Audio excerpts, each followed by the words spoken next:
Secondary, what are you guys expecting from this South Florida offense? For them to run the ball and throw deep shots.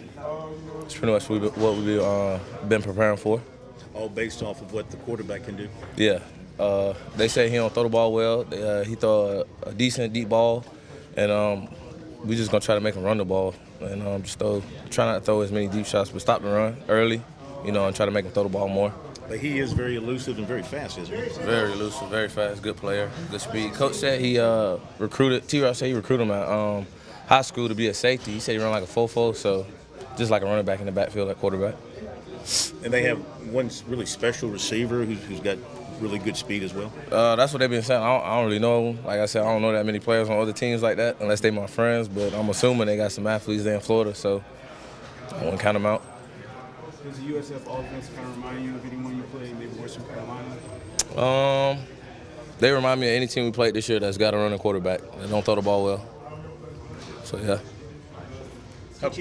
You look at the improvement this secondary has made over the course of the year, and then you close the year with a game like Clemson. I mean, how do you put in context kind of where this secondary is right now in terms of the improvement you made over the course of the year? I feel like we had our ups and downs in the year. I feel like we built up, and we had some downfalls, but at the end of the year, I feel like we kept growing. Obviously, we didn't end the year how we wanted with Clemson, but as a unit, I feel like everybody learned the scheme pretty well and played well for their first time. The people who haven't played, who came out, I feel like they played well, like Montag, and Chris and Chaz. I just feel like the whole DB corps played well this year. Was the Clemson film hard to watch, and what did you guys learn, a lot from watching that? I'll say it's hard to watch. Obviously, losing to your rival by 50 points, and the coach is going to be on you, so we're going to let that sit in our gut, remember it for next year because, they did us kind of wrong at the end, by holding the ball and, having Deshaun come out. But, yeah, I'll say that. How much have y'all as a group, as a team, heard from the Gamecock fans on social media, things like that, since that game? And y'all see that stuff or just tune it out? We don't look at that. I mean, obviously people can mention us on Twitter and stuff, but I mean, if you're a football player or if you're anybody, a professional, got people looking at you or watching over you, somebody tweets you, you're not really going to pay attention if it's negative. So we don't pay much attention to that. I don't really care for that. Jamarcus had a rough night, and his issues have been well documented. Yeah. And of course, the backside ride on Mike Williams, replayed and replayed. What do you say to him? Did y'all have to lift him up some and help him get past that? I mean, it's football. He was playing against a real good player. I mean, it happened to the best of us.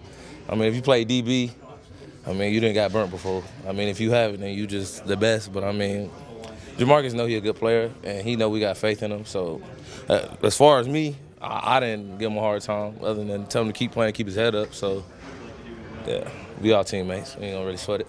And not to dwell on it, but Coach Muschamp, he was asked about it, I guess it was this week, and he says that loss still kind of sits with him, kind of burns with him.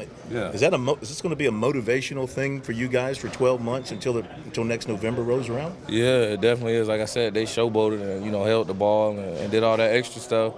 I feel like they kind of disrespected us, so it's going to sit with us, and we definitely going to be thinking about that over the next, 365, and getting ready for them to play next year. How much does it help to have this extra game to get that out of the way and move forward? Just the extra practices, getting everybody ready, getting them extra reps in, working with T-Rob, everybody clicking and just getting ready for next year. I feel like that's going to help us, Not every team get extra practices, so I feel like this is a kind of a learning and getting better period for our team right now. So I think we're going to be getting better and moving forward.